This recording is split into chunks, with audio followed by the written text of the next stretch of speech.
So we know how athletes use exercise to unleash their body's physical potential, but studies of Buddhist monks show how we can exercise our minds to do some amazing and seemingly impossible things. How can you train your mind to do this impossible? Well, it's not easy. We've seen that neuroscientists have worked with the Dalai Lama and with Buddhist monks around the world to examine how hundreds of thousands of hours of meditation can actually actively rewire the brain.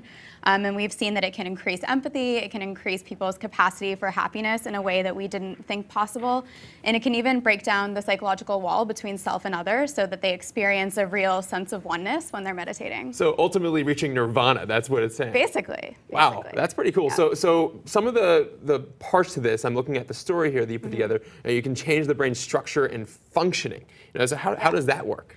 So it's called neuroplasticity, and researchers have seen that meditation can actually increase the brain's neuroplasticity dramatically. So that means that the brain can kind of rewire itself to make new neural connections so that it can adapt to its environment in new and pretty radical ways. That's really awesome. And let's talk about the expansion for the capacity of happiness. You had alluded to this earlier. Right. How is this done?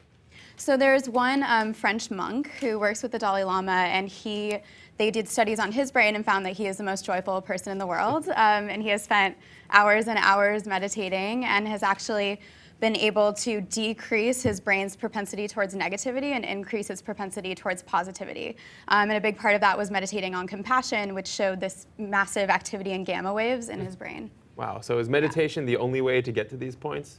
I suppose there could be other ways, but from the research that's been done looking at how the brain is actually changing, meditation has been the way that it's happening.